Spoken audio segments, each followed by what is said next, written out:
A Deputación da Coruña baterá récord o próximo ano cun orzamento de 240,5 millóns de euros. Será o maior da historia da institución, incrementando nun 8,26% do actual exercicio. Así o adiantou o presidente provincial na presentación das principais liñas de traballo da Deputación ante a Comisión de Economía e Facenda do Parlamento de Galicia. As previsións de ingresos totais da Deputación ascenderán a 240 millóns de euros 500.000 euros, o que supón un incremento do 8,26 sobre as previsións iniciais do exercicio 2025. Estes recursos destinaránse prioritariamente aos obxectivos que nos marcamos como estratégicos para este mandato: a asistencia aos concellos da provincia, o benestar social, a cohesión territorial e a loita contra o despoboamento no rural, así como a xeración de emprego e fomento da actividade económica e innovadora nos sectores produtivos provinciais. Estamos, pois, ante os orzamentos máis altos da historia da nosa institución, cun incremento de case 18,5 millóns de euros con respecto ao presente exercicio.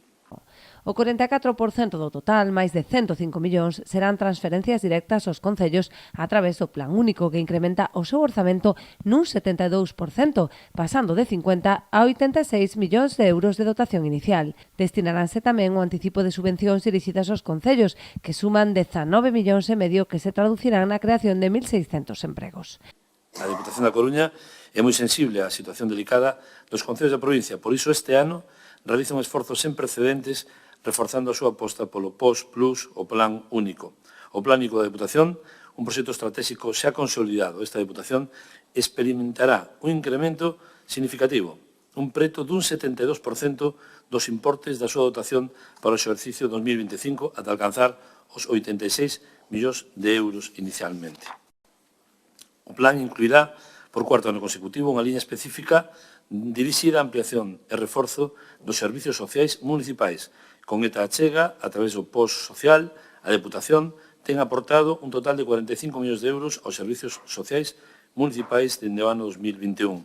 A dotación do plan e o anticipo das convocatorias de subvencións dirixidos aos concellos xa publicadas e co prazo de solicitude aberto por valor de 20 millóns de euros supón a posta a disposición xa no mes de novembro deste ano de recursos económicos para os concellos por valor de 105 millóns de euros con 399.000 euros, o que supón un incremento de 51,84% máis que en 2024 de recursos para os concellos para o ano que ven. Entre as principais liñas de traballo da institución provincial destaca a aposta social, cun gasto próximo aos 33 millóns de euros, con especial relevancia do Servizo de Axuda no Fogar. A aposta social é outro dos sinais de identidade da Deputación. Por ese motivo, o segundo concepto de gasto de importancia nos orzamentos 2025 representa o 13,6%.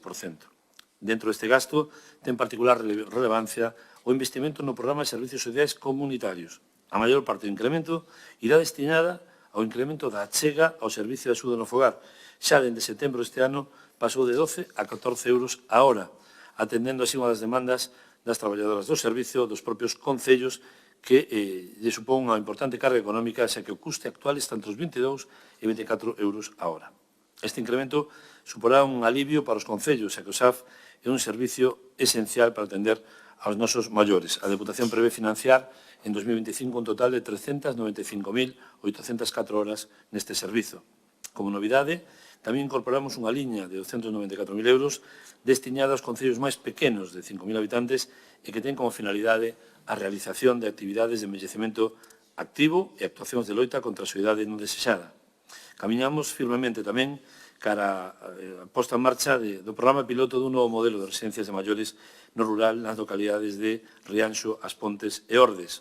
Tamén o emprego e o fortalecemento dos sectores produtivos ocupan un lugar destacado nas políticas provinciais, COPEL, que experimenta un incremento próximo ao 2%, cun orzamento superior aos 16 millóns. Estamos convencidos, asimismo, do potencial económico do futuro da nosa provincia e por iso destinamos o 12% dos recursos do orzamento ao fomento e fortalecemento dos sectores produtivos, innovación e emprego. No eido, precisamente, do emprego, continuamos apostando polo noso plan de emprego local, que este ano incrementa a súa partida nun 1,78%, pasando aos 15,9 millóns de euros aos 16,2. Consideramos este plan un caso de éxito do que estamos orgullosos. Os datos falan por si sós. En total, dende 2016 a 2023, a Deputación ten destinado máis de 140 millóns de euros á creación de empresas e fomento de emprego, apoyando a 2.980 empresas e 4.159 autónomos, creando ou axudando a crear 7.196 empregos a través das súas principais liñas. Valentín González Formoso contextualizou este reforzo na cooperación cos concellos nun momento en que os servizos públicos veñen experimentando un grande incremento de custos. Neste punto, o presidente incidiu no grave problema que supón que concellos e deputacións sigan a asumir competencias de titularidade autonómica, sen que a Xunta os dote do financiamento axitado. Non podo deixar de sinalar unha vez máis que os orzamentos da Xunta de Galicia que se están a tramitar nesta Cámara incumpren o mandato contido no artigo 142 da Constitución, xa que cando establece que as entidades locais participarán nos tributos do Estado das comunidades autónomas, refírese a todas as entidades locais enumeradas nos antigos anteriores, é dicir, os municipios e as provincias. Non recibimos ingresos do Fondo de Cooperación Local, pero seguimos cumprindo o deber de dotar nos nosos orzamentos recursos para servizos que son competencia autonómica. Estou me referir aos 2 centros educativos e 2 de atención de menores que sostén a Deputación con 20.150.000 euros de gasto previsto para o exercicio 2025. A pesar deste esforzo inversor, o nivel de débeda continúa a cero e manteránse as taxas e prezos públicos provinciais ao longo de todo o exercicio.